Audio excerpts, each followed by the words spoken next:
welcome Plato members, Skirball members, and guests to the first symposium of this fiscal year.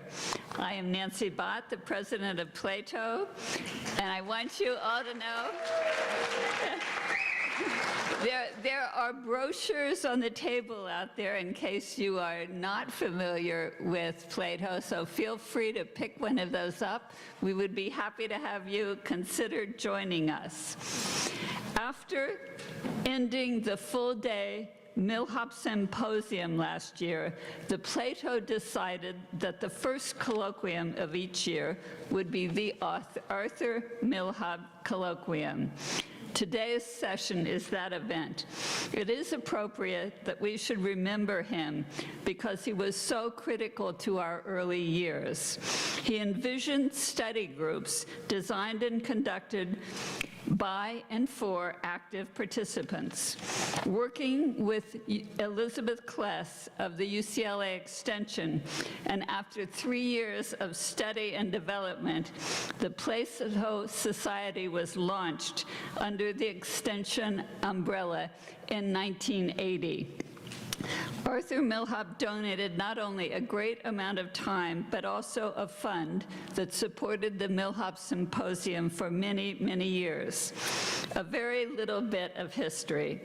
When officially launched, Plato had 100 members and 9 SDGs. 10 years later, in 1990, it had 375 members and 25 SDGs. We first occupied Gailey in 1987. At the 10-year mark, Plato programs already included a retreat, the toga, participation for credit by UCLA honor students, and a colloquium program such as we have today. I want to welcome all of you to our first colloquium of the year. I'm Shangwol, and I'm the colloquium chair for this season, and I can assure you we are going to have a wonderful array of speakers. Next month we have Dr. James Gelvin, who is a professor of modern Middle Eastern history at UCLA, who'll be talking about the modern Middle East. In November, we will have Dan Schnur, who is a political consultant and a professor of political science at USC, who'll be talking about issues relating to the current political climate.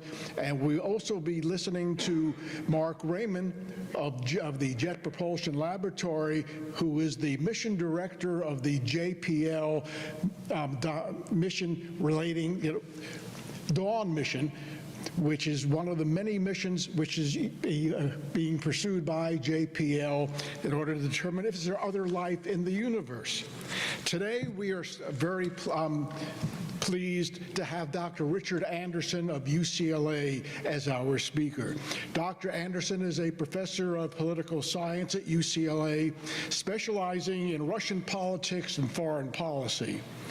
Among the books that he authored is Discourse, Dictators, and Democrats, which will be the basis of much of his talk today. He also is the author of Public Politics in an Authoritarian State, a study published by the Cornell University Press, as well as the author of Communism and Theory of Democracy, published by the Princeton University Press, in which 4 specialists on the USSR addressed the lessons about democracy to be learned in the post-Soviet era. Dr. Anderson has taught in the faculties of both UCLA and the Claremont Graduate School. Prior to his academic career, Dr. Anderson served on the staff of the Oversight Subcommittee of the House Permanent Select Committee on Intelligence, as well as serving as an analyst for the Central Intelligence Agency. It is my pleasure to introduce Dr. Anderson.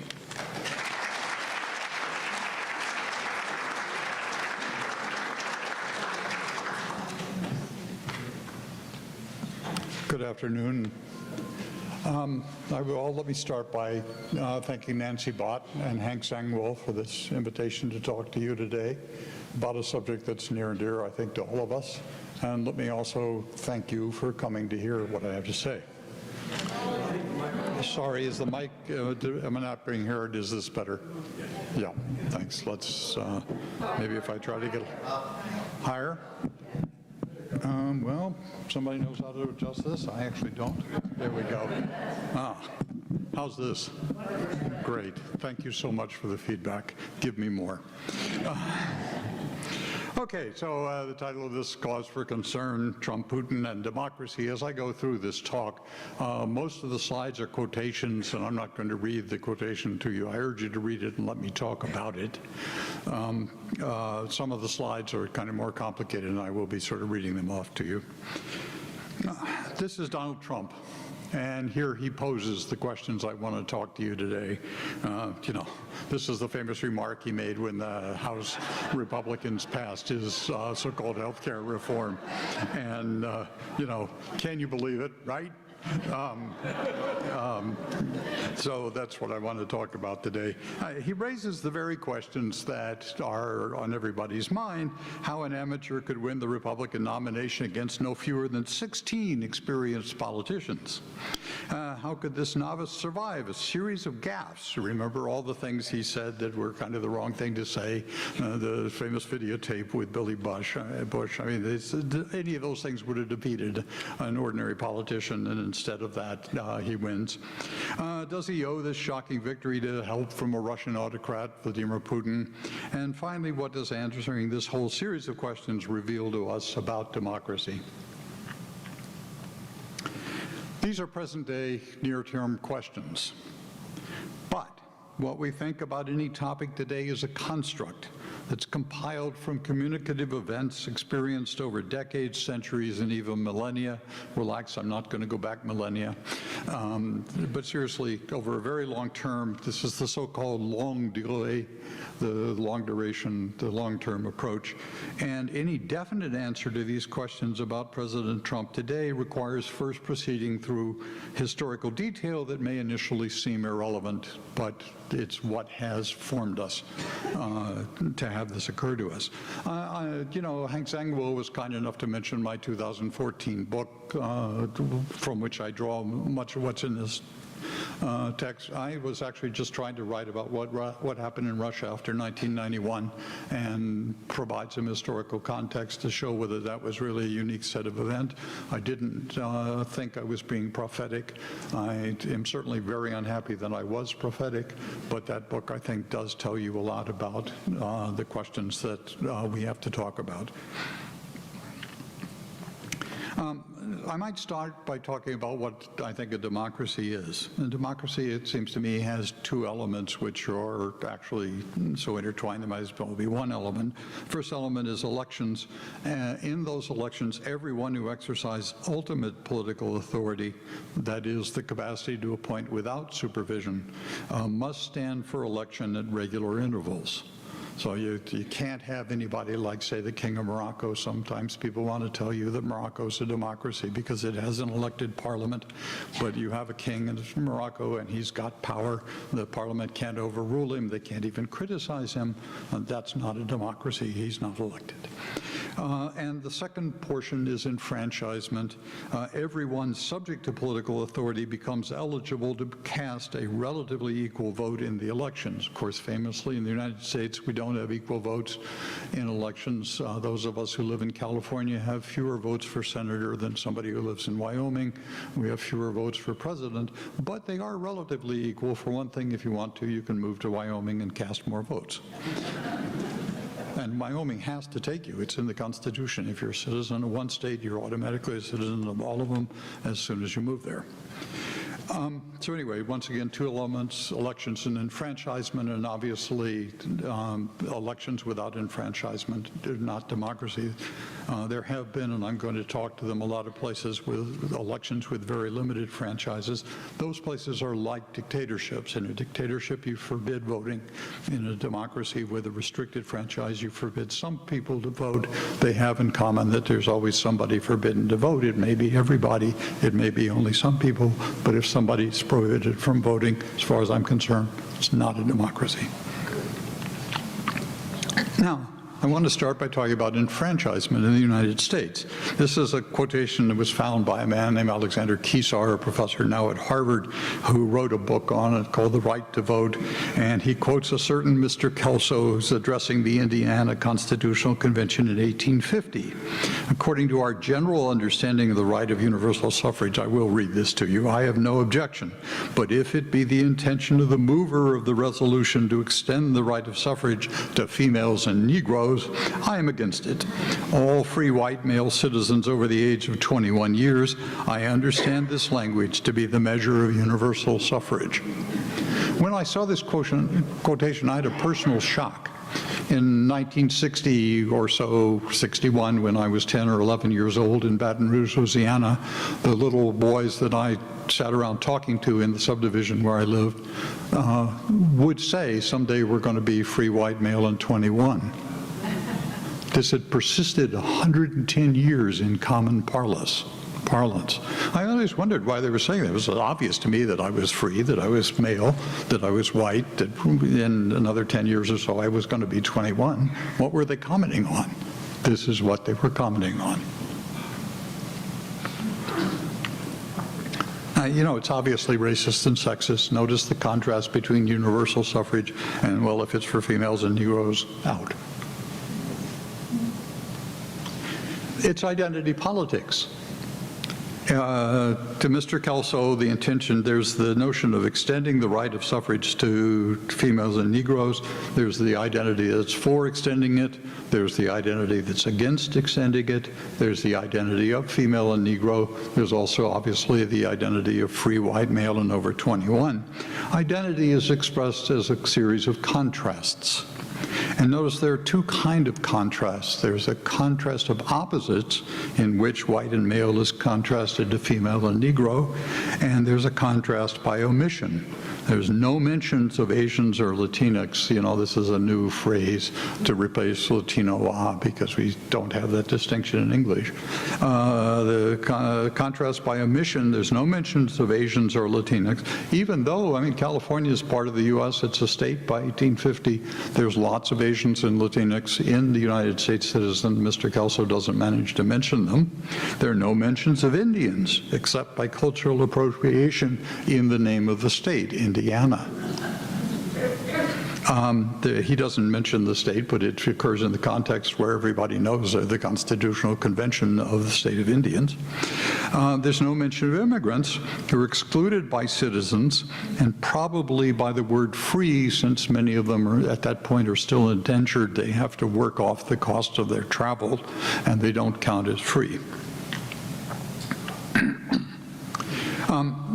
This is an instance of franchise extension. It's already a big move to expand the franchise in the United States because it replaces his contrast by sex and color replaces an earlier contrast by omission. In 1797, President John Adams has described his vote to ratify the Constitution a few years earlier. About a decade earlier, almost a decade earlier. He does not mention that before ratification in 1789, voting is restricted to men owning property or paying taxes who probably compose about half the white male population of the United States. So from half the white males to all white males is a doubling of the population. By the way, when Mr. Kelso says our general understanding of the suffrage, it's not just him who has that understanding of universal suffrage.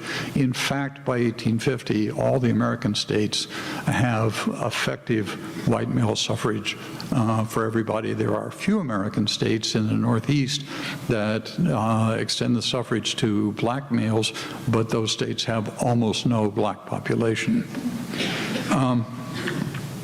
Anyway, so this is franchise extension. So what we see is that franchise extension, the path toward a universal suffrage in the United States, real universal suffrage where we admit that people are people.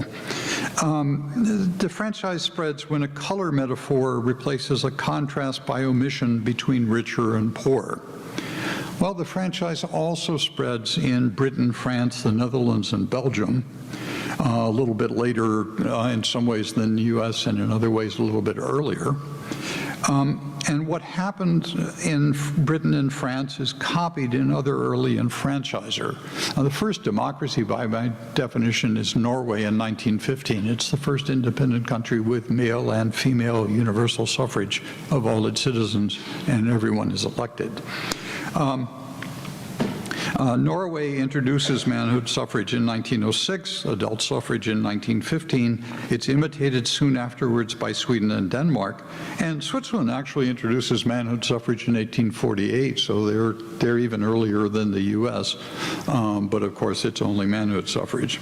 Well, the question is, do they have a process like the American one or different?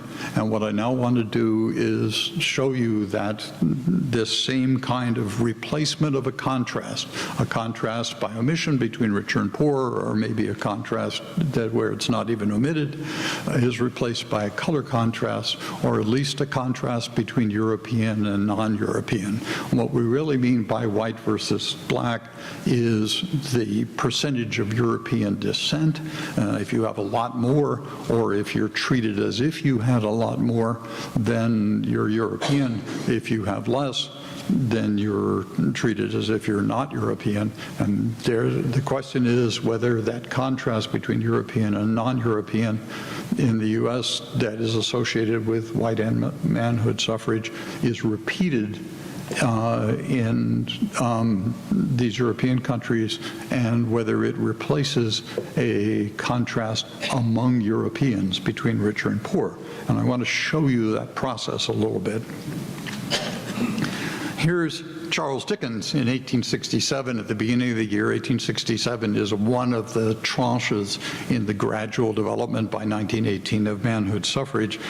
So he's speaking immediately before the first step in that direction. As to the reform, which is his word, the British word for the franchise, as to the reform question, to tell the truth, I have such a very small opinion of what the great genteel have done for us that I am very philosophical indeed concerning what the great vulgar may do, having a decided opinion that they can't do worse. Of course, this is Charles Dickens, right? He's a wit. He really is. And he's clearly a supporter of enfranchisement. I notice that he has this contrast between the great genteel and the great vulgar. What's different about Charles Dickens is he will apply great to both of them, and he cancels out the greatness of the genteel by pointing out that I have a very small opinion of what they've done. And he sort of mocks the general view of the vulgar that they're going to do something negative by saying they can't be any worse. Well, here's 1914, before they finally adopt manhood suffrage and suffrage for women over the age of 30 in 1918. And this is a Labor Party leader. The Labor Party is formed to advocate the right to vote for men, not for women like Mr. Kelso. And this is what he has to say. I'm not going to read this whole thing to you, but look, the colored man's life is low. He's not great, he's low. His food's simple and inexpensive. He's squeezing the white man out. That's the real yellow peril. You'll pardon the racism of these things, but it's the essential thing to point out to you. This is like Mr. Kelso. The standard of life is in danger, and the white man must either fight the evil influence or go under and carry white civilization with him. This is France. Once again, the contrast between Europeans. Degradation of the language is truly counter-revolutionary. This is after the French Revolution, 1794. A decent soigné language. We've got this word soigné in English. It means cared for. We usually use it in the feminine soigné, a woman who's sort of done her makeup carefully. A decent cared-for language is the only one worthy of the exquisite sentiments of a Republican. What kind of language does he have in mind when he mentions degraded language? Once again, the contrast by omission. These are the Amis de la Constitution de Limoges. Limoges is, the famous porcelain-making town. These are the Amis de la Constitution, are people who support the revolution that Abbé Grégoire was speaking on behalf of. And they're talking about patois, which is the language of France, of the French, most of whom don't know what we think of as standard French, don't speak it, can't read it. And so they say French was thought of as being a variant of Latin, which of course is a correct view of it.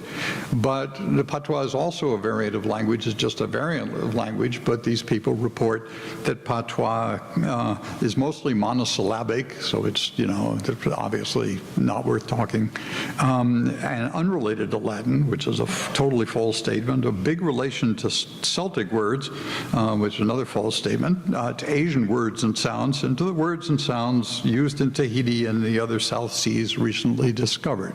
So once again, there's this contrast between Europeans, those who speak Soigné French and those who speak patois, and the comparison of the patois speakers to people outside Europe. However, by 1863, the Ministry of Public Instruction declares that 4 out of 5 French inhabit what they called French-speaking communes. Actual language use has hardly changed. In 1794, about 15% of French were judged able to speak Soigné French. The other 85% spoke either patois or German, Dutch, Italian, Breton, Spanish, what have you.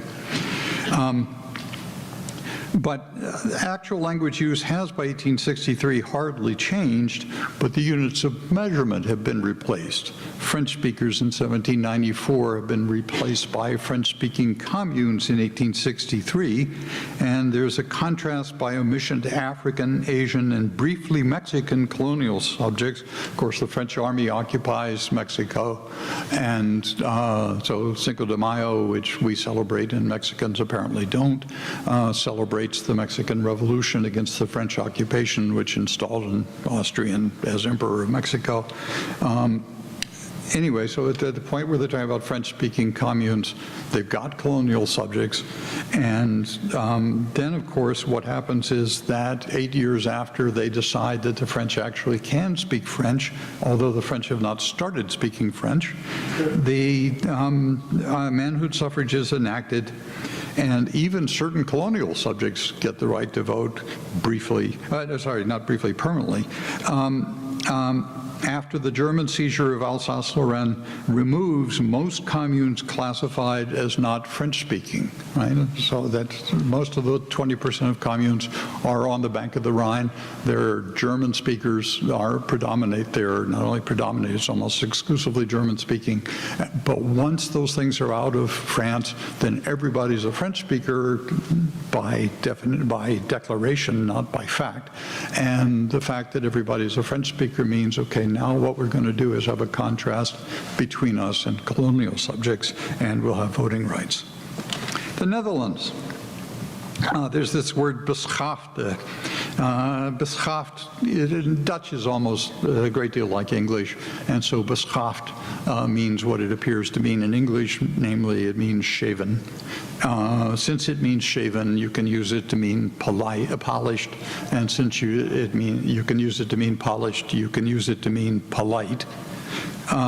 And so we have this manual for school teachers who are teaching Dutch, and up until 1890, it always contrasts the Dutch language, which is spoken by beschaafd, polite Netherlanders, with the onbeschaafd, impolite languages spoken by the rest of the people in the Netherlands.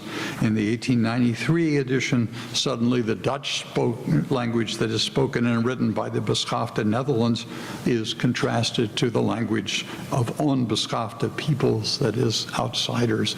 Of course, the Dutch owned Indonesia, and the onbeschaafde people are the Javanese and the Sumatrans and the Moluccans and these various other groups in the Dutch colonies. Dutch also owns Suriname, and so the other onbeschaafde peoples are in Suriname. And finally, Belgium. The contrast is between le Belge complet, the full Belgian who qualifies to vote by paying taxes. He speaks Parisian French wherever in Belgium he lives, and 1 or later 2% of Belgians qualify depending on how Parliament specifies the tax criteria and how much taxes you have to pay to vote. He's contrasted to the classe des faites, the undone classes, who are denied the right to vote and consist of laborers and farm workers. The farm workers are concentrated in the north and west. They speak Dutch dialects. Laborers concentrated in the south speak patois, these Gallo-Romance dialects, also spoken in France. The spoken language contrasts voters to non-voters, and the contrast is expressed in the language of the voters only. Well, what happens to that? You get Auguste Bernard, who's the chef de cabinet, the head of the Belgian government under the king. He addresses Parliament during the debate over debate in 1893 over the 1893 constitutional amendment, which introduces an unequal manhood suffrage within European Belgium. Some voters qualify to cast up to 2 additional votes. You can qualify by graduating from high school, by property ownership, or by fatherhood within a marriage. This rules out lots of poor men because they can't afford to get married. And that's the purpose. So in that debate, what's the contrast that's made? It's the contrast. Bernard says the most rabid partisans of social equality, which he's not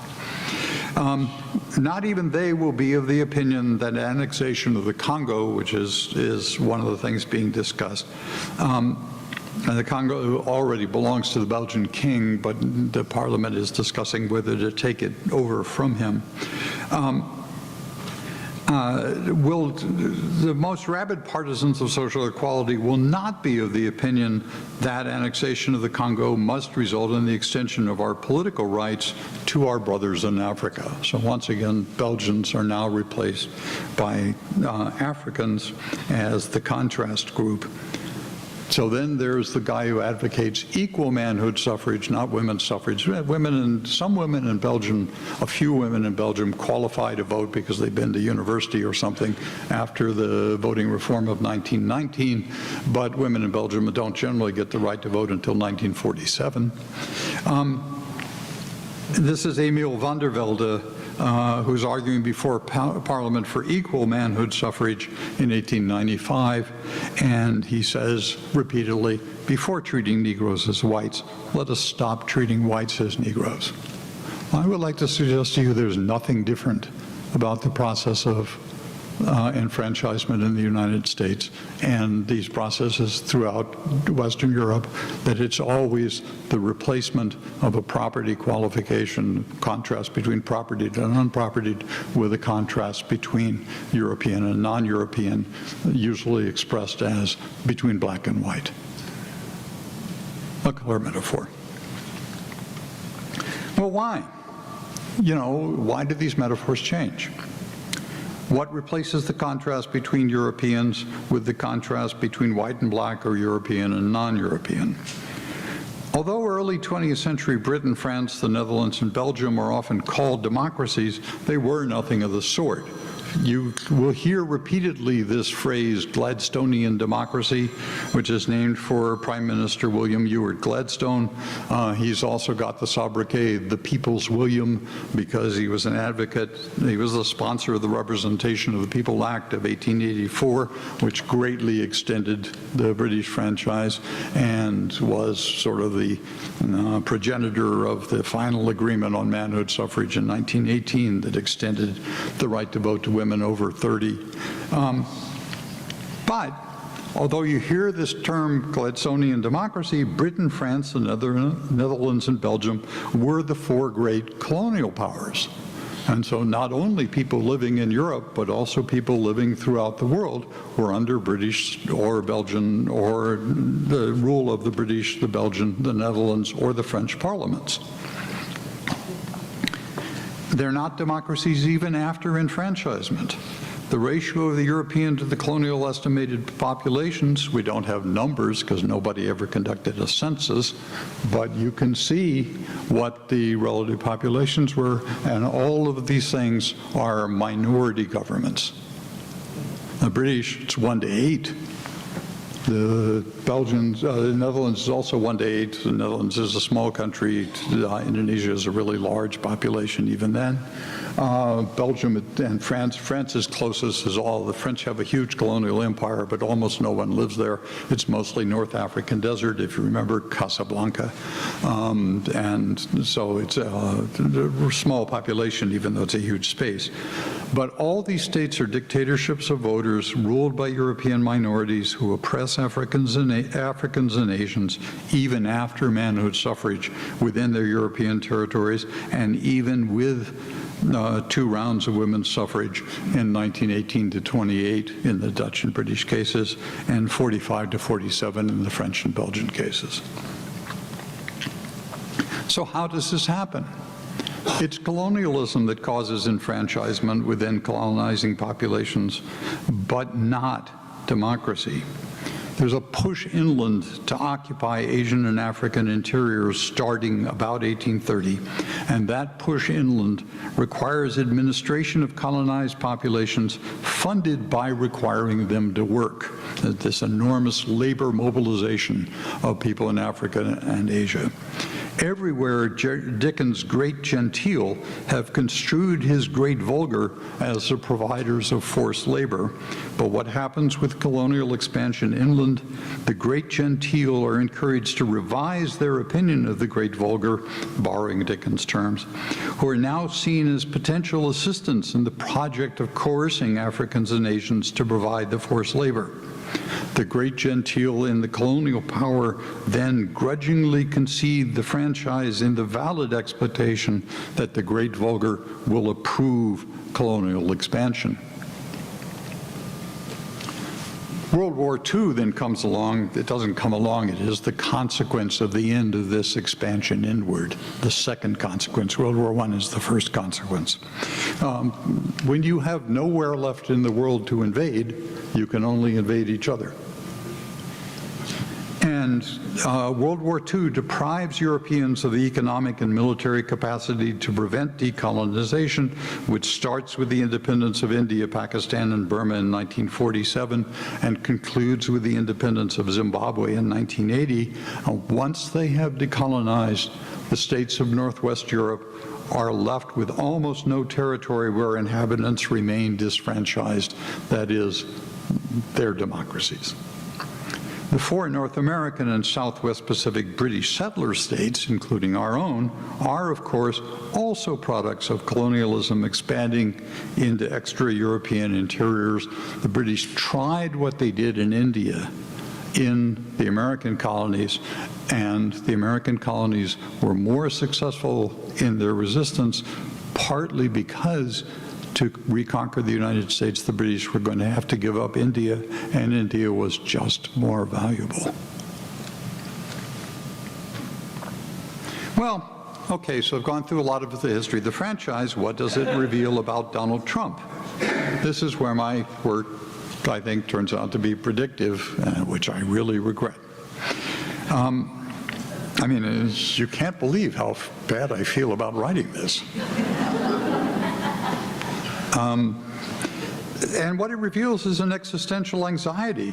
If colonialism has empowered white men in politics, where does decolonization leave them? Temporarily, the political consequences of decolonization have been masked by the survival of democratic or socialist and labor parties, which were all originally founded to assert white manhood suffrage. This is why Mr. Kelso is so happy. That's a victory. But then American Democrats and European socialists and labor switched to advocating for rights of women and people of color, and now who is to speak for that white male identity that was spoken for from Mr. Kelso, you know, well into Ronald Reagan? Well, in 2008, John McCain refuses to speak for whites. You may remember this. A woman attending his rally in Arizona says, I can't trust Obama. I've read about him, and he's an Arab. He's not. McCain interrupts her, grabs the microphone back for her with his good arm, and he says, no, ma'am. He's a decent family man and citizen that I just happen to have disagreements with on fundamental issues, and that's what this campaign's all about. He's not. And they've interpolated he means he's not an Arab. But, you know, he's not what you said he was. So he's offered the opportunity to run a Trump-style campaign, and he turns it down. In 2012, Mitt Romney can't speak for whites. He tries. No one's ever asked to see my birth certificate. You know, Donald Trump is asking even then to see Barack Obama's birth certificate, but Romney says no one's ever asked for mine, making omission by contrast, or contrast by omission, right? Everybody knows he's contrasting himself to Barack Obama, but he doesn't say so. They know that this is the place that I was born and raised. And yes, he's talking in Michigan, where in fact he was born and raised, but the trouble is that if someone has made a fortune by laying off white males, who will believe that he's their candidate? What you have then is a contrast by reverse omission by Donald Trump. Look at how much African-American communities are suffering from Democratic control. It's the Democrats that have caused the suffering of African-American communities. There's a certain amount of a kind of truth, at least they perpetuated it. I wouldn't say it caused it. To those I say the following: what do you have to lose by trying something new like Trump? What do you have to lose? You live in your poverty, your schools are no good, you have no jobs, 58% of your youth is unemployed. What the hell do you have to lose? This is not a series of true statements about African American voters. This is a series of white stereotypes about Africans, that they all live in poverty and they're all unemployed, none of them attend good schools. You know, and that they've lost by supporting the Democrats. Then again, recently, the fundamental question of our time is whether the West has the will to survive. What's the difference between that and Mr. Kesak? Well, you may say, okay, the white man must either fight the evil influence or go under and carry the white civilization with him. So Mr. Kesak is an explicit racist, and Trump is talking about the West. But here's the linkage. The civilization that we as whites created in Europe and America, where else is the West? Could not have developed apart from the genetic endowments of the creating people, nor is there any reason to believe that the civilization can be successfully transmitted to a different people. So a man named Sam Francis in 1994, he's a strategist for Pat Buchanan, who, that's the connection between Mr. Kesak, one of the many connections between Mr. Kesak and Donald Trump. This is, of course, a person of color's reaction. This is if you're a decolonizer, this is how you answer that one.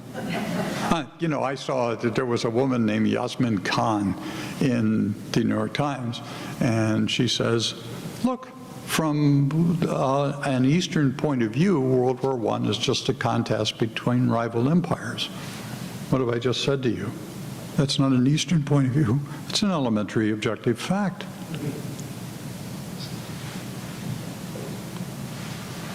So then we have Jamel Hill. She's a sportscaster for ESPN. Donald Trump is a white supremacist who has largely surrounded himself with other white supremacists. The height of white privilege is being able to ignore his white supremacy because it's of no threat to you. She's right, it's of no threat to me.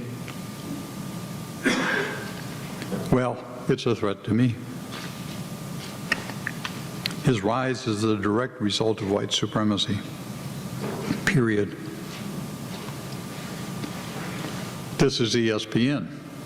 We've addressed this with Jamel, and she recognizes her actions were inappropriate. What is inappropriate about speaking the plain truth? It's what I've just said to you. I think this is the plain truth. Later, they decide to explain what's inappropriate.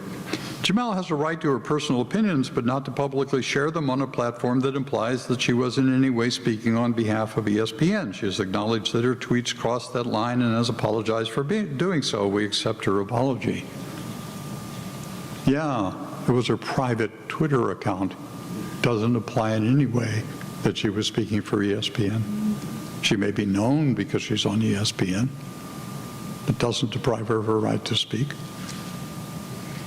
Sarah Huckabee Sanders. I think that's one of the more outrageous comments that anyone could make, and certainly something that I think is a fireable offense by ESPN. Who's got freedom of speech? Well, so Putin. How does this tell us about Putin? The thing is that the Soviet Union is also a response to colonialism. In 1917, Vladimir Lenin, sort of the leader of what becomes the Communist Party, one of the three remaining surviving Bolsheviks, he publishes that he fears that Russia will be the next target of the colonial powers. He writes a long book called Imperialism, the Highest Stage of Capitalism, and he says, we're next. He mistakenly expects the invader to be Britain, the world's leading colonial power, but in 1941 it's actually Germany that tries to turn Russia into its colony. Decolonization then removes any rationale for Soviet control over Russians' lives, just as it deprives white males in Europe, North America, and the Southwest Pacific of the rationale for their political power. The thing about Putin, when the Soviet Union lost its rationale as protecting Russians from the Germans, yes, the cost of that protection was very great, so that you might think it was worse. We do need to remember that 3/4 of the German army in World War II was destroyed on the Russian front by weapons that were produced by women and children working outdoors in Siberia in the coldest winter of the 20th century. Right? There's this enormous personal sacrifice that people did. Anyway, that ended up protecting the Russians against, and they knew it, against the attack that they'd been warned of since 1917. When that danger had passed because of decolonization, they got rid of the regime that had been imposed upon them that they'd never wanted. But the dismemberment of the Soviet Union in 1991 enfranchised Russians at the cost of losing half their population and 1/3 of their territory. Right? It's like we'd lost the whole Northeast. So you might want to ask yourself who would have been president if none of the northeastern states had been part of the country anymore. I would like to suggest to you Bill Perry, right, the governor of Texas. I'm sorry, Bill Perry, Rick Perry, yes, Bill Perry. I always make the mistake. Thank you so much, Rick Perry. Well, blew that line.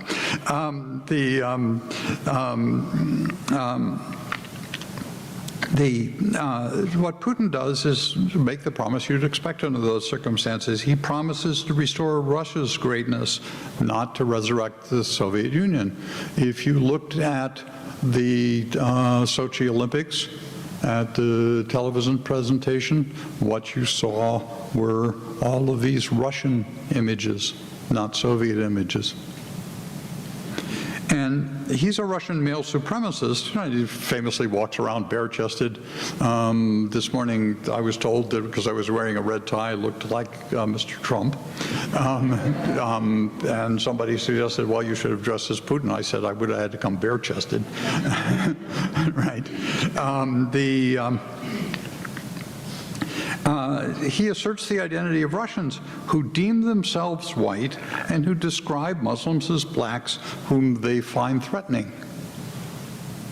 So when Putin looks at Trump, he sees himself. And therefore he tries to help his electoral campaign And, you know, it's not a question whether Trump colluded. We heard him do it publicly. Russia, if you're listening, I hope you're able to find the 30,000 emails that are missing. Now, whether that's illegal, that's a whole different question. So did Russian help matter? Well, this is why I said the alleged favorite. Was Hillary Clinton ever really the favorite to win? Given that she had the loyalty of African Americans and most Latinx, but by no means all of them, about 2/3 of them probably were loyal to her, she did have a puncher's chance. But it was a puncher's chance. The problem is that the white women to whom she was trying to appeal are conflicted, especially if they're married. And the problem is that they may have or hope for children who matter a lot to them.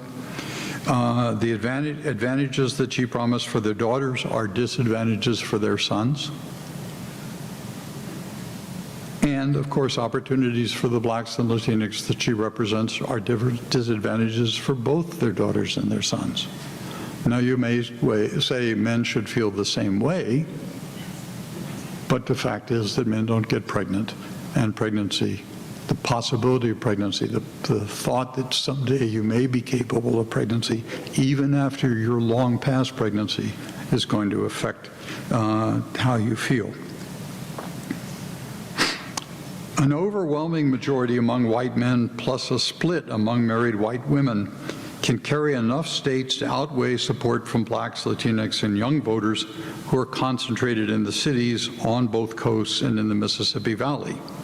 Right? The thing we need to remember when we talk about Hillary Clinton having won the popular vote is that outside California she lost by 1 million votes.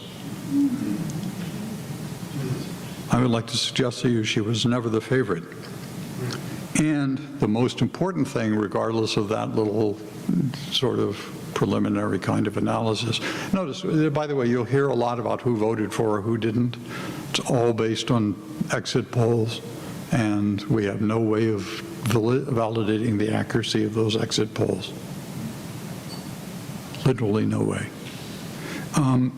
If identities determine who votes and how, as Mr. Kelso testifies and the whole record of enfranchisement witnesses, can Russian internet trolls and email hacks change anyone's identity? I'll leave you with that. Thank you for listening to me. I hope I haven't.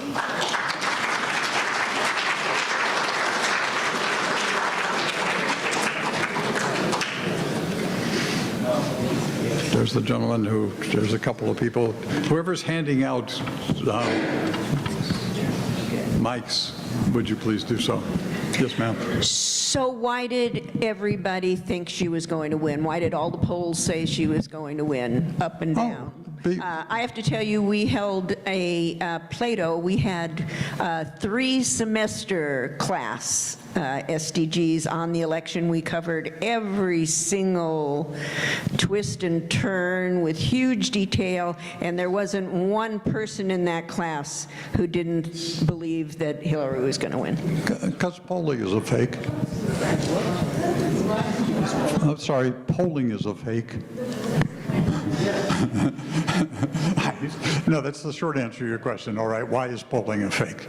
Okay, you ask somebody a question. If the election were held today, who would you vote for?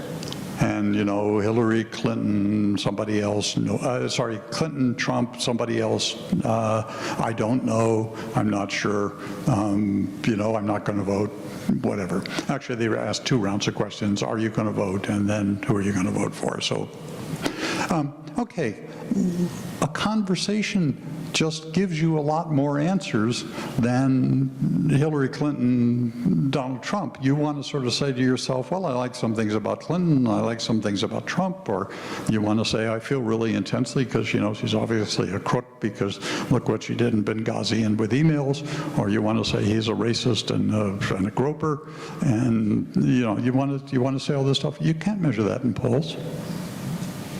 So we can go back and find out what the error rates on polls are, and the error rate is 7%. That is 95% of the time, polls come within 7% of the true electoral outcome. Okay, there's never, or almost never, an election that's run by more than 7%. Certainly no presidential election has ever been won by more than 7% of the vote. So a poll, the error term on a poll is the entire range of variations in surveys. Okay, one of the reasons is that question starts with if. It's a hypothetical. How many of you in here either are or were lawyers? Okay, you get up in court. Oh, the person who asked the question is a lawyer. Have you ever gotten up in court? And ask a hypothetical question to anybody but an expert. Yeah. Okay. And are you allowed to ask hypothetical questions? Only the expert. And there's a reason why you're not allowed to ask hypothetical questions, because they're untrue questions. The election's not going to be held tomorrow. The other reason is, in every election, there's a stigmatized candidate. The stigmatized candidate is the one you can't say you're going to vote for. Okay, if you say, I'm going to vote against Hillary Clinton, then you're a sexist and a racist and a groper. So, in fact, in the Clinton campaign, there were people saying we're underestimating Trump's vote by 4 points. That's why the polls were all wrong. And, you know, the normal election is one where you have two white men running against each other. Now, by the way, Barack Obama was clearly dead until the September meltdown. He was running neck and neck with McCain, and the stigmatized candidate is clearly McCain. You can't say you're unwilling to vote for a black man. That means you're a racist. And so clearly McCain had about a 2-3 point lead on Obama, and there was nothing that could be done. And you could see the polls shift. High-income people shift against McCain because the meltdown cost them a lot of money, and low education people shift against McCain because they hear about the meltdown because it's so bad it attracts their opinion. That's why Obama gets in office. The reason McCain refuses to run as a white male supremacist is not that he's not a white male supremacist. He thinks he doesn't need to. Yeah. The long answer to your question. Did you? Yes, sir. Yeah, I guess I first know if how you bet on this election and whether you made any money on it, and I'd like to know if whether California, he could have gotten 4-1, and I'm sorry, I really. You could have gotten 4-1 on the betting. Did you make any money on this thing? You put all this research into it. Then is California a different country? No, I mean, I'm like everybody else, right? I vote my identity. It's obvious what my identity is, you know, and I was desperate for Hillary Clinton to win, and it blinded me to what was going on. I did have some suspicions. I'm on every possible Democratic email list because I once went to a party for Richard Khan, remember that guy? At which he appeared, and so they got my name and my email address, and that all got shared. And I was getting all these things from Carville and all these other Democratic emails saying we're in trouble, we're in trouble, we're in trouble. And you know, the best way to raise money is to talk about how awful the outcome will be if people don't give. So the negative messages work better than positive messages. So I thought they were just, you know, trying to get my money. I don't make political contributions. And I got other things to contribute to. But in fact, I was starting to say to myself, maybe they're in more trouble than, you know, they're admitting publicly. And sure enough, they knew they were in more trouble. So despite the fact that I was overwhelmed by, you know, I think it's obvious today I'm not a Trump supporter, and I think my preference is otherwise I could in fact have plunged on the election. California, different country. I'm sorry? California, different country. Well, no, actually my own view of California is the important thing here is that we have the California Civil Rights Initiative and we have Prop 13. These take away issues from Republican candidates like crazy, right? With affirmative action, which is the law elsewhere in the country, is forbidden in California by Prop 13. So what do Republicans run on if they can't run on taxes and affirmative action? They run on religion. If anything, if this, to the extent the state is religious, it's Catholic. It doesn't work so well for them. I wanted to follow up a little bit on your last sentence there, because we're hearing a lot from the liberal media that the Russians set up bots, thousands of fake accounts, and that that helped to magnify and to exaggerate the influence of many of these anti-Hillary type emails and things on Facebook, and that over a period of time that actually had a significant effect. Would you comment? Sure. You know, one of the, as far as I'm concerned, one of the most foolish statements ever made was, the medium is the message. I mean, Marshall McLuhan has to have been kidding. Right? You know, the classic example was in those days television. And so the television's supposedly responsible for the soundbite. You know, presidents only say these really short sentences. But look, I'm a specialist on the Soviet Union. The Soviet Union had a 93% television penetration rate. 93% of Russian households, Soviet households, had televisions. So what would they use them for? Sound bites? No, they'd use them for Leonid Brezhnev giving 5-hour speeches. He realized his speeches were too long, the stories told, and he told his speechwriter, I want a speech that's only an hour long. So the guy gave him a short speech, and Brezhnev read it, and he realized he'd been reading for 2 hours. Turns to the speechwriter and says, what the hell? I told you I only wanted a 1-hour speech. The speechwriter says, you weren't supposed to read both copies.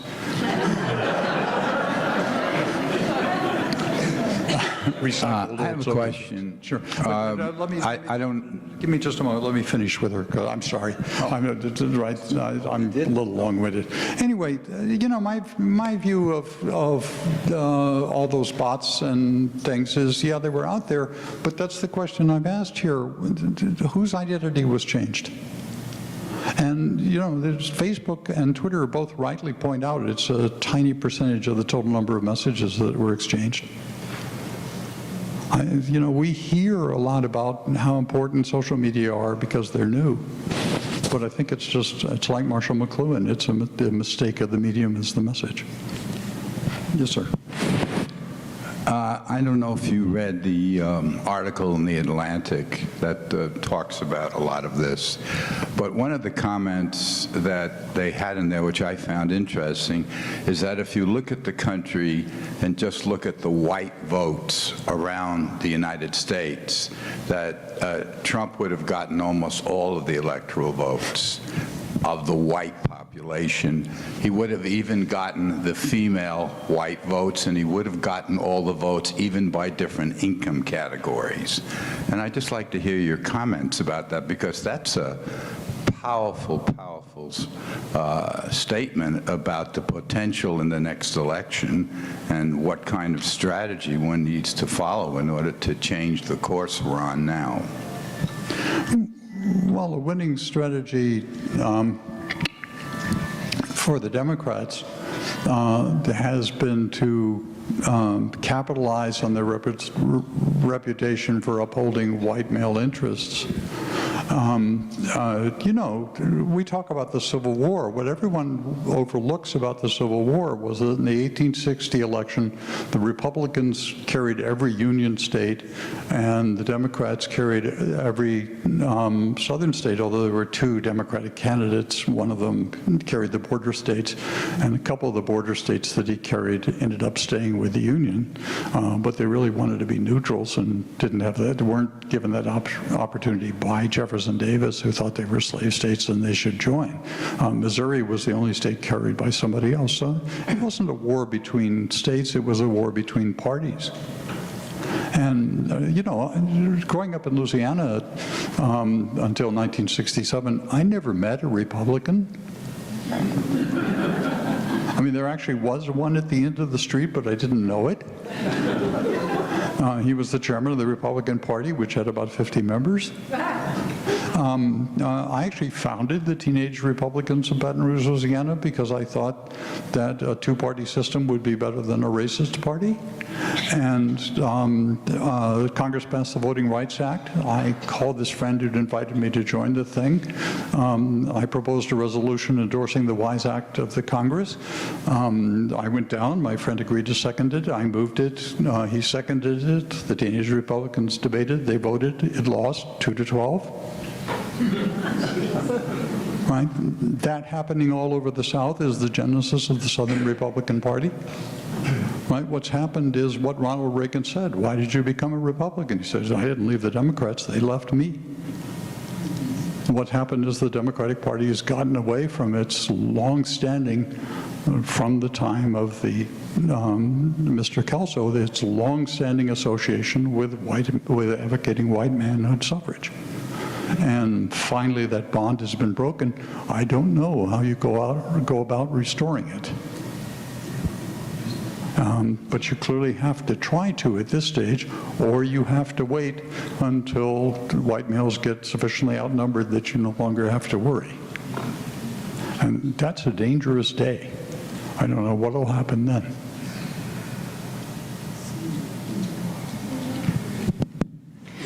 This is why there's cause for concern. One of the things that's been said about Hillary Clinton over here. Where are you? I'm sorry. Right here.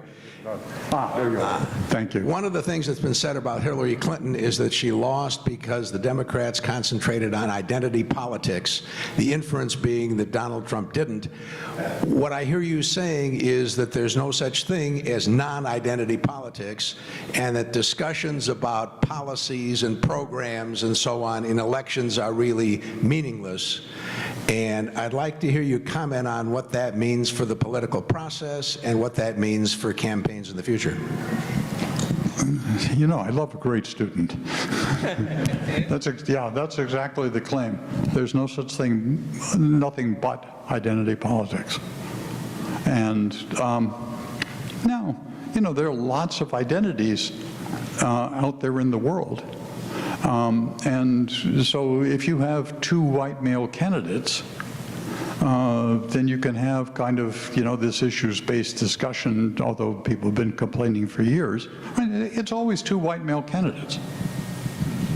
And this is the first time that a woman's been one of the candidates. And before that, Obama, who was certain to lose, was the first time that a male who wasn't wholly white has been one of the candidates. So, you know, what's the trend line from two elections? I mean, the reason that you used to have what was called issue-based discussion was that, you know, there was white male identities were the only thing at stake in the election. And so that you could say, okay, well, I'm going to shift resources this way or that way. You can make more favorable attitudes about statements about racism or less favorable statements, and you could be discussing issues. And, you know, finally, that's been confronted. And from my point of view, you know, thank God we can quit pretending. Can you comment on the fact, well, the stories that Putin's goal is really to sow division and is not to elect Republicans, that even the Russian bots got involved in the NFL thing this past weekend and amplifying that, and that you know, this is going to continue, and how can we prevent them from, you know, playing a role in our politics? Well, you know, you've used this metaphor of sowing division. Maybe what Putin is doing is fertilizing it. I mean, the division is there, and it gets sowed as soon as you nominate a woman or nominate a black. And it gets sowed even more when African Americans and Latinx and women, you know, complain about discrimination and persecution. And I'm not in favor of being silent about these things. So the division is there. And yes, you have to have it. And, you know, the problem is that people have, this is a rabble-rousing talk today, isn't it? I mean, some of you were looking at me when I was talking and saying, what is this guy doing? By the way, everybody has this reaction to me. I'm sitting making this comment to a graduate seminar I taught a few years ago, and I have 4 students. I have a black male graduate student. Let's see, a woman whose heritage is East Indian, she's an Indian in that sense, and 2 Latinas, one of whom is half Irish and looks it, but identifies as a Latina. And so I'm talking about this, and I notice that the black male student is looking at me with great reserve. And I can see what's going through his mind. He's trying to ask, how is this guy being racist? And because he looks at me. And all of a sudden I see his face clear up, because he realizes that I'm a white guy who's not being racist. Since then, we've been fast friends. You know, it's no problem. But yeah, I mean, the issues I'm talking about are divisive, and they should be. And so if Putin wants to exacerbate that, you know, he doesn't mean to be doing us a favor. He hopes it's going to cause us to fall into all kinds of conflict with each other. But at least we're facing home truths that we should have been facing a long time ago.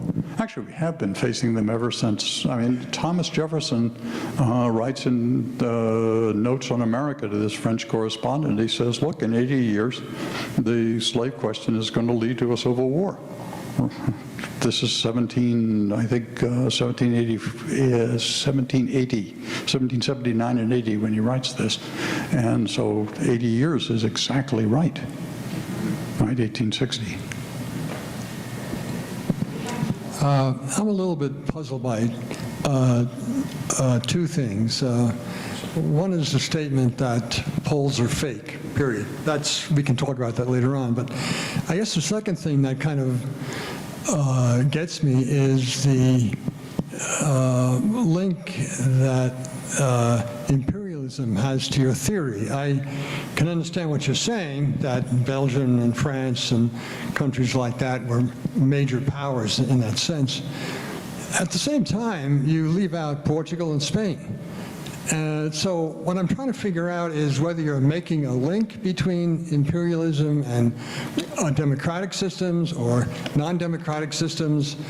And secondly, I really am puzzled by the statement that polls are fake, period. I mean, I don't get a sense. I mean, how many polls have you done? So. Okay. How many polls I've done? I have done one in Russia, but I don't do them the way pollsters do them because I know how they work, and I don't believe in them. But I'll get back to that question. You know, let me echo what I said earlier. I love a good student. Right? I mean, the right question is, well, what about Spain and Portugal? And Spain actually does introduce manhood suffrage in 1885, about the time these others are doing it. And they also have the Constitution of Cadiz, which introduces it in, I think, 1812 or 1813. But the Constitution of Cadiz cost them all of Latin America. And at that point, they're only a very small colonial power. And they never try this shift to penetration inland. The Spanish colonies are always coastal enclaves in which the inland areas that they're taking are left to indigenous control.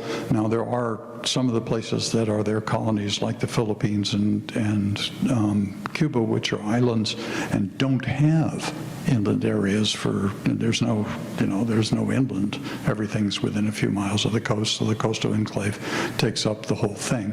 So since they don't engage in the kind of administrative colonialism that the British and the French and the Belgians and the Dutch introduced about 1830, it doesn't have the same effect on them. So their manhood suffrage falls falls apart, first in to Porfirio Diaz in 1911 or something like this. So that's a relevant question, but they only become part of the general European democratization when decolonization is over. Portugal, once again, they never engage in the inland colonization. Inland, they have desert or they have the Amazon. It's always the coastal enclave strategy.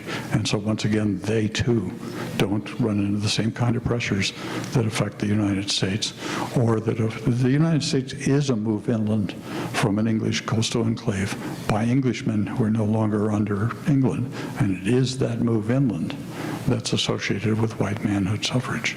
So actually, you're correct to bring up the cases. They are cases that fit the rule. On the question of whether polls are fake, what happens in a poll? You collect a random sample. Well, the random sample you collect is nothing like a random sample. Right? It's the people who are willing to answer the questions. By being willing to answer the questions, they're unlike the population as a whole. That may not be such a big problem. Any big enough sample may do, random or not. But the real problem is, then what you do is you adjust the results by your mobilization model. And the problem is that your mobilization model of these, you got some white people answered your questions, some black ones, some other ones. Okay, what percentage of that underlying population is going to vote in the next election? Well, when it's not Donald Trump running, the percentage of white men that is going to vote is just different from the percentage when it is Donald Trump running. And how they're going to vote. But everything every projection you make is not what the poll actually shows, it's how you adjusted it. And so the validity of a polling prediction depends on entirely on how much the pollster's preconceptions correspond to an election he's never experienced, namely the next one.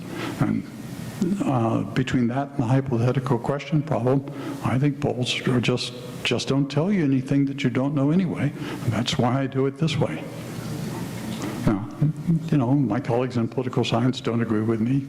You may also feel unsympathetic to it. Fair enough.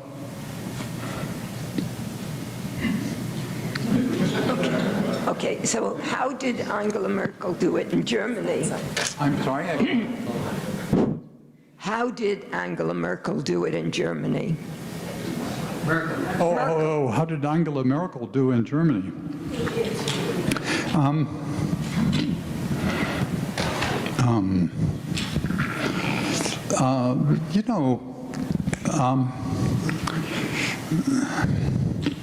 Angela Merkel is the product of the post-Soviet, the dismemberment of the Soviet Union. And, right, she's an East German. And she's stigmatized. I mean, East Germans in general are and feel stigmatized. They're looked down on by West Germans as, not able. Germans are very proud of standing on their own 2 feet. I mean, the sort of thing, with my wife and I were a couple years ago in the Mercedes factories, and they were bragging about the fact that in Germany, nobody ever borrows money to buy a car. First, you accumulate your car, then you order the money for your car, then you order it, paying the full amount, and 6 months later you get the car because you're self-reliant.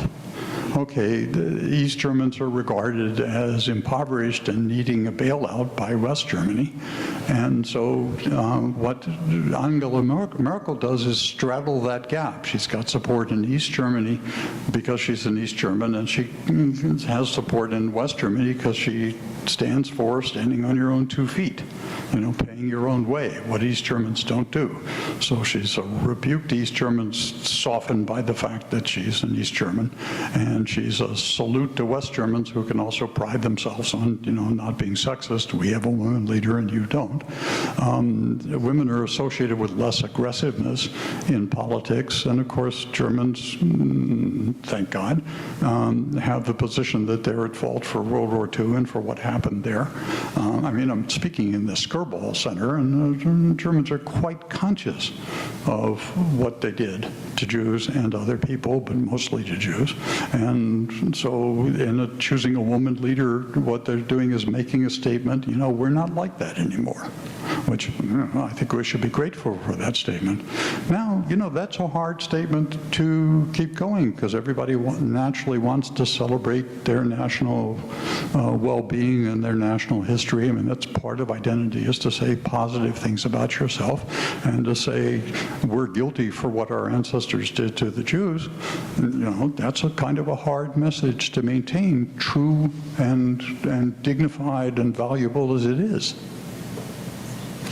So this is, but over time, everybody loses popularity over time, and you see in the rise of Alternative for Germany, Alternative for Deutschland, you see the sort of the kickback against that.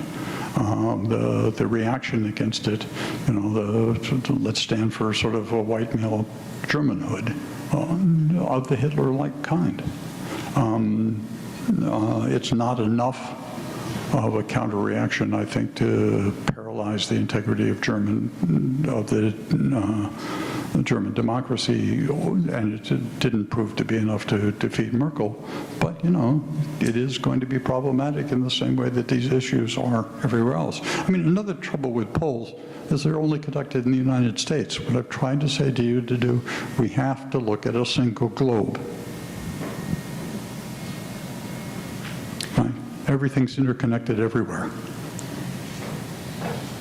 Next question. We have to be conscious of that. Are you ready for the next question? Sure. I'm over here. Hello? To your right. Thank you. Hi. I'm stuck on the if identities determine who votes and how part. Yeah. If that's true, how is it that I, as a white woman, married until my husband was deceased, and with a son, managed to find myself voting for Hillary Clinton, along with a whole lot of other people that I know, including people I'm just aware of in places like Pantsuit Nation, if that's what the determining factor is? I can't change my identity. Right, but I changed my vote. Like everyone else, you have multiple identities, and you may feel one of your identities more strongly than other ones. And, I don't know exactly why you voted for Hillary Clinton. Look, I'm a white man, but I've got other identities. And, my own experience of being a white boy in Louisiana was that I just didn't fit. And your own experience, I wouldn't know what your personal experience is, but there are lots of women who think a white woman would make a really good president. And there are some of us men who, are sufficiently embarrassed by how white manhood is defined that we'd frankly prefer a white woman president too. But how is it that we change and choose one identity over the other? You don't. Your identity is always some kind of mix. And the problem is identity comes from exposure to discourse. How did you learn who you are? All right? And, I've got a couple of, I got married a few years ago, and I have a couple of stepdaughters who are twins. And my wife, who was around when they were babies, says, well, they knew their names. Okay, one of them is named Ariel. They both thought they were named Io. Okay, what do you notice about Io? It's only composed of vowels. Right, not Ariel, two semivowels. Io, only the vowels. And actually not the right vowel, because error has become I, okay? And they both think they have the same name. All right, well, that's learning your identity. You hear people say something and you find out who you are. But the problem with language is there's no sense in which language is definite. Right? That's why I welcome my good students who know what I've said, because what I say is subject to really multiple interpretations, and a lot of my students get it wrong. At least I think it's wrong. Of course, it's a valid interpretation of what I've said. I just haven't said it very well. But I'm limited to language, so I can't say it very well. Anyway, so there's some particular identity that you have formed that's peculiar to you, that's, not a descriptive category. I'd like to point out to you, I'm not white. That screen is white. Nobody's black. That's cute. Certainly nobody's brown. Right? Nevertheless, we assign those identity labels to ourselves. And, Ben Carson and Tim Scott, amazingly, this is one of these wonderful linguistic indicators of the White House called Senator Scott Tom Scott. Right? I mean, just think about what that means said about a black man. That's informative. Barack Obama, they mentioned the Battle of Khe Sanh in his inaugural address, but they spelled it S-A-H-N, not S-A-N-H. What does that say? Vietnamese are almost uniformly Republicans. What does it say? That if you don't care enough to spell their language right? And even that's not as bad as Tom Scott. So, people's identities are not determined by what they look like. They're determined by the kind of assignments they make to themselves, and that's individually variable. But while it's individually variable, you can say something about the broad patterns. You certainly can't say it enough to be precise about how an election will turn out. But we don't have anything else that's precise enough about how an election will turn out. But if the identity is determining how you vote, then that means that something that, if I'm choosing one of my identities to determine that, something is helping me determine that identity, to choose that identity. And I think that's education and discussion. Well, okay. This is another one. This is another one. I have. Give me 1 second. This is another one where there's nothing like having a good student who's raising real issues. But the point is, your personal identity is simply the convergence, the intersection of all of your collective identities. And that intersection is different from any of the collective identities. It's unique for each person, and it's that identity that determines how you act, but it's the collective identities that determine how the whole population acts.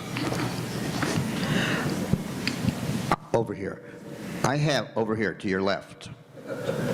Your left. This left, in other words, yes, thank you. I have a difficult time reconciling your statement that outside California, Clinton lost by 1 million votes, with my understanding that Donald Trump, in fact, won by 70,000 votes only.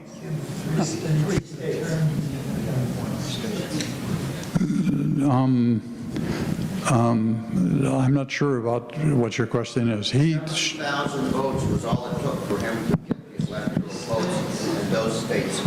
Right, in 4 states. But if you look at the popular vote in total, right, Clinton ended up about 3 million votes ahead, but she ended up 4 million votes ahead in California. So, which means in the rest of the country, including places like Washington and Oregon and Hawaii that were heavily pro-Clinton, or New York that was relatively pro-Clinton, her total number of votes was 1 million less. But, he got overwhelming numbers of votes in places like Alabama or Florida or Louisiana, Kansas, Nebraska, Texas. About 2 more questions. I'd stay here all day, but we got to quit at 3. Now, these are great questions. Okay, I have 2 quick questions. One is, I'm very uncomfortable with the fact, I'm over here in the middle. Thank you. To your left. Anyway. Oh, okay. I have 2 quick questions. One is, I'm very uncomfortable with the fact that you said that in order for the Democratic Party to regain power, they're going to have to go back and appeal to the white vote. And yet you said in that 5th statement, the 5th paragraph down, overwhelming majority of white men and split among married white women. I know white women voted like 55% for Trump. I think that my question is, will it be enough for the Democratic Party to appeal to the minorities and women to overcome the white male identity vote? And I think that the real question to a lot of people is, why did women vote for Trump after all the crap that he did about women? And the second question, quick, is as Mueller is circling the White House and connecting the dots, do you think that Trump will survive a 4-year term or be here after 4 years?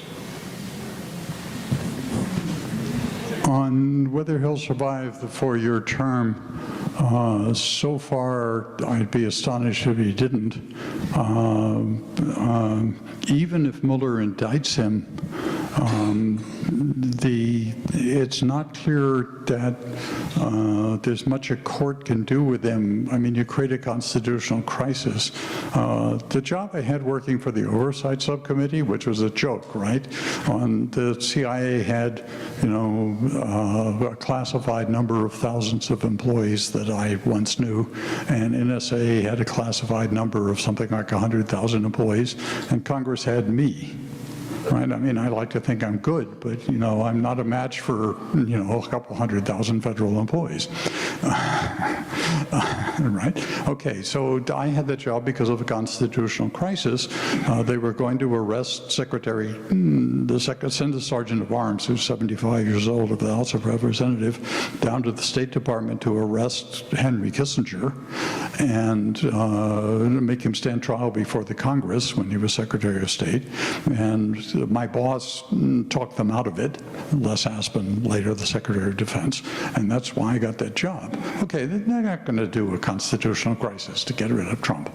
The only way to get Trump out of office is to impeach him, and there's no way that you can get 50, you've got to get 67 senators to convict him. You've got to get a majority of the House. I think there is 2/3 of the House. I don't remember the provision I think it's a majority to impeach him. And you can't get that in this House or this Senate.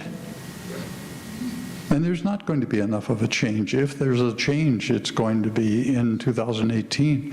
It's going to be that we're going to have a much more sort of, what they call themselves, the Freedom Caucus.